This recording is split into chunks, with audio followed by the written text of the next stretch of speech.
Alors dans cette vidéo, nous allons voir comment on additionne ou qu'on soustrait des fractions. Tout d'abord la règle, pour additionner ou soustraire deux fractions ayant le même dénominateur, ça sera très important, on additionne ou on soustrait les numérateurs et on garde le dénominateur commun. Par exemple, a sur b plus c sur b, eh bien on additionne a plus c et on garde le dénominateur commun. Même chose pour une soustraction, là on fait a moins c, on soustrait les numérateurs et on garde le dénominateur commun. En aucun cas, on additionne les dénominateurs. Attention. Premier exemple. Moins 5 24e plus 23 24e. On constate que ces deux fractions ont le même dénominateur, 24. Donc on va pouvoir calculer moins 5 plus 23, on additionne les numérateurs et on garde 24 comme dénominateur. Ça fait donc 18 sur 24. On pourrait s'arrêter là, mais on remarque qu'on peut simplifier cette fraction, puisque 18 et 24 sont dans la table de 6. Donc on divise par 6 au numérateur et au dénominateur. Et ça nous donne 3 quarts. Autre exemple, 7 quinzièmes moins 10 quinzièmes. Là encore, les deux fractions ont le même dénominateur. Donc on va calculer 7 moins 10. On soustrait les numérateurs. 7 moins 10, ça fait moins 3. Et on garde le dénominateur 15. Là encore, on va pouvoir simplifier, puisque moins 3 et 15 sont dans la table de 3. On divise par 3, et ça nous donne moins 1 cinquième. Un troisième exemple différent. On veut additionner moins 1 septième et moins 16 35e. Là, on constate que les deux dénominateurs ne sont pas égaux. Donc, on ne va pas pouvoir calculer tout de suite moins 1 plus moins 16. On ne peut pas additionner tout de suite les numérateurs. On va déjà s'occuper des dénominateurs. Alors, on remarque que 35, c'est dans la table de 7. C'est-à-dire que 35, c'est 7 fois 5. Ce qui veut dire qu'on va pouvoir transformer la première fraction pour la mettre sur 35. En faisant comment? Eh bien, en multipliant 7 par 5, ça fait bien 35.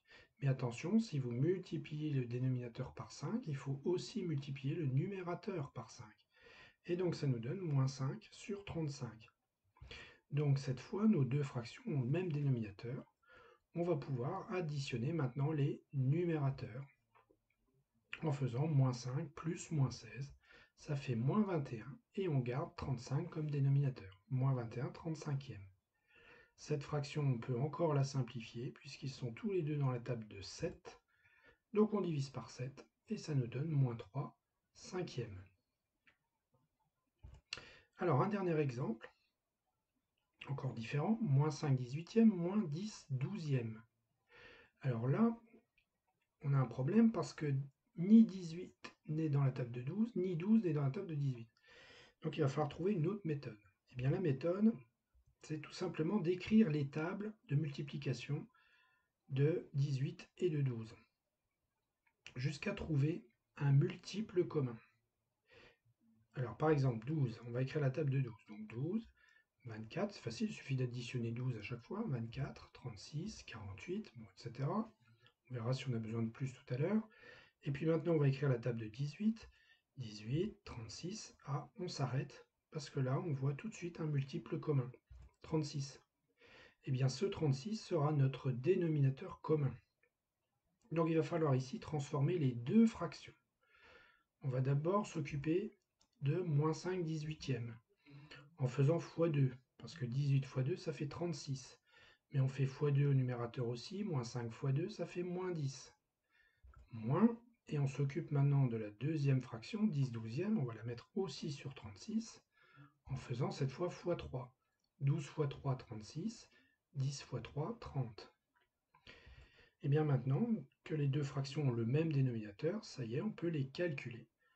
On peut les soustraire, et on va soustraire donc les numérateurs en faisant moins 10 moins 30, ça fait moins 40, et on garde 36 comme dénominateur commun.